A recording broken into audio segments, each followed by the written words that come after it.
बच्चों, हमने आपको सेंटेंस के बारे में एक वीडियो सेंड किया था। उसमें मैंने आपको राइटिंग मटेरियल दिया था। उसको समझने के लिए आप इस वीडियो को ज़रूर देखें। सेंटेंस ग्रामर की वह यूनिट है जिससे कि हम लैंग्वेज को आसानी से सीख सकते हैं। या हम कहें कि सेंटेंस ग्रामर सीखने की सबसे पहली स्टेप है। ग्रामर सीखने के लिए सबसे पहले हमको सेंटेंस के बारे में पता होना चाहिए, क्योंकि बुक में जितने भी चीज़ें होती हैं वो सब सेंटेंस के फॉर्म में लिखी होती है। तो इंग्लिश सीखने के लिए सबसे पहले हमको सेंटेंस के बारे में नॉलेज होना चाहिए। सेंटेंस या जो वाक्य है,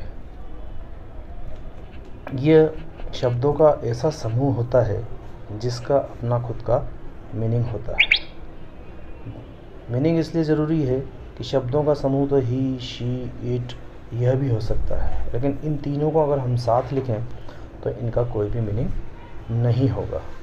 जैसे हम कहें कि राज इज़ प्लेइंग, यहाँ पर 3 वर्ड है, लेकिन इन तीनों को मिलाने से अपना खुद का एक इसका मीनिंग हो जाता है। अब देखें हम शब्दों के ऐसे समूह को जिसका अपना खुद का मीनिंग होता है, उसे हम सेंटेंस कहते हैं, जो कि हमने इंग्लिश में भी आपको डेफिनेशन बताई है। अब सेंटेंस के कुछ प्रकार होते हैं, उसको हम 4 भागों में बांटते हैं। पहला प्रकार होता है सेंटेंस का असर्टिव सेंटेंस, दूसरा होता है इंट्रोगेटिव सेंटेंस, तीसरा होता है इंपेरेटिव सेंटेंस और चौथा होता है एक्सक्लेमेटरी सेंटेंस। कहीं कहीं बुक में ऑप्टेटिव सेंटेंस को भी बताया हुआ रहता है। अब हम बात करें असर्टिव सेंटेंस की। असर्टिव सेंटेंस कोई स्टेटमेंट बताता है, वो पॉजिटिव भी हो सकता है और नेगेटिव भी हो सकता है। तो हम ये कह सकते हैं कि असर्टिव सेंटेंस फिर 2 प्रकार का होता है, अफर्मेटिव सेंटेंस और negative sentence. Affirmative sentence positive statement देता है।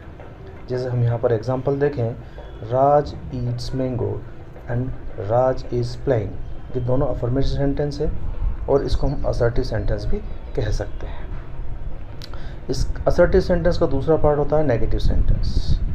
राज डज नॉट ईट मैंगो, ये नेगेटिव बात बताता है, नेगेटिव स्टेटमेंट देता है, इसलिए हम इसको नेगेटिव सेंटेंस कहते हैं। दूसरा सेंटेंस होता है interrogative sentence.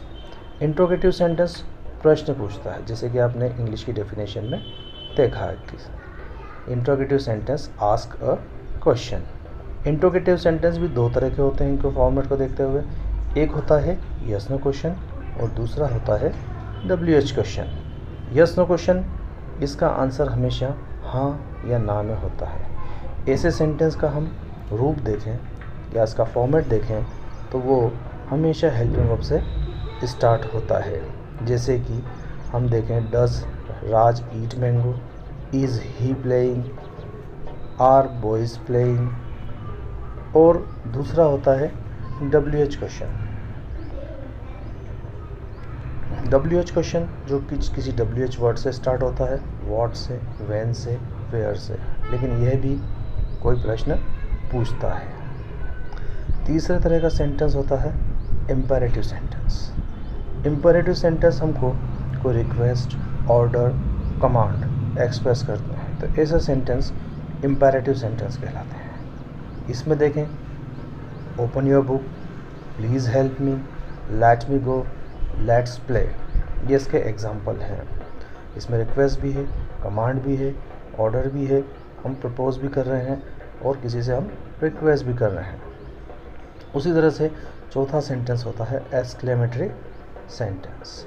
Exclamatory sentence means इसमें पावरफुल फीलिंग्स को एक्सप्रेस किया जा सकता है। पावरफुल फीलिंग हैप्पीनेस की हो सकती है, सैडनेस की हो सकती है, या कोई साइज भी इसमें हो सकता है। इन सेंटेंसेस का फॉर्मेट भी बाकी दूसरे सेंटेंस से अलग होता है। जैसे हम एग्जांपल देखें, व्हाट अ ब्यूटीफुल फ्लावर, इस सेंटेंस को हम ऐसे भी बोल सकते हैं, what a beautiful flower this is, how smart you are. ये क्वेश्चन नहीं है, ये है एक्सक्लेमेटरी सेंटेंस और उसके पीछे मार्क ऑफ एक्सक्लेमेशन यूज़ किया जाता है।